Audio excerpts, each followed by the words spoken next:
મારા પ્રભુજી એટલે કે અમારા કસ્ટમર આદિલભાઈ, જસ્ટ એમનો ફોન આવ્યો અને મને પૂછતા હતા કે લોનની સાથે આ લોકો વીમો લેવાનું કહે છે, તો વીમો ત્યાંથી લઈએ કે પછી આપણી રીતે પોતાની રીતે બહારથી કરાવીએ.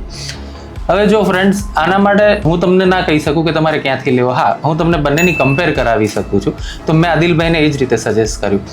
જેમ કે બેંકમાંથી અગર આપણે કોઈ બી વીમો લઈએ છે ને, લોન રિલેટેડ અથવા કોઈ બી, તો એ તમારી લોનનું કવરેજ કરશે. મતલબ અનફોર્ચ્યુનેટ ઇવેન્ટ કોઈ આવ્યો ઘરમાં, કોઈની ડેથ થઈ ગઈ આપણી, અને એ કન્ડિશનમાં લોન ભરવા માટે થઈને એ વીમો સપોર્ટ કરે. મતલબમાં સપોઝ તમારી 50 લાખની લોન છે અને 50 લાખનો વીમો લીધો છે આપણે, તો તમારો આખે ને આખો હપ્તો બંધ થઈ જશે આવા પરિસ્થિતિમાં, અને તમારી લોનના બધા પૈસા બેંકને મળી જાય.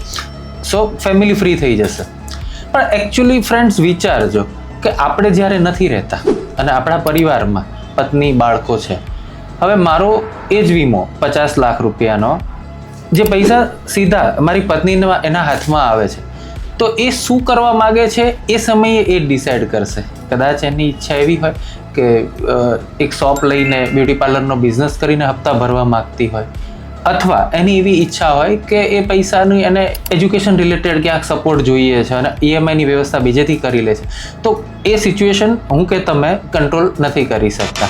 તો એનો એડવાન્ટેજીસ બી છે કે બેંકમાંથી ઇન્સ્યોરન્સ લઈએ તો ડાયરેક્ટલી લોન બંધ થઈ જાય. ડિસએડવાન્ટેજ એ છે કે પૈસા તમારા હાથમાં નથી આવતા, એ બેંકના હાથમાં જાય છે. ફ્રેન્ડ્સ, નંબર 2 કે જ્યારે બી બેંકમાંથી આપણે વીમો લઈએ છીએ તો એ સમયના એમ્પ્લોઈઝ અલગ હતા, અને પછીથી જ્યારે ક્લેમ આવ્યો તો પોસિબલ છે એમ્પ્લોઈઝ બદલાયા કરે, સપોર્ટ કરવા માટે બધા જ બેઠા છે.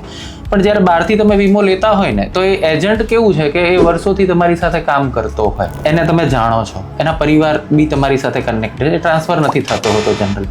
સો 90% કેસીસની અંદર એજન્ટ થ્રુ વીમો લેવામાં ક્લેમ રિલેટેડ બધી આપણને સપોર્ટ બી એટલો મળતો હોય છે. તમારી ચોઈસ છે ફ્રેન્ડ્સ, ચૂઝ વાઇઝલી.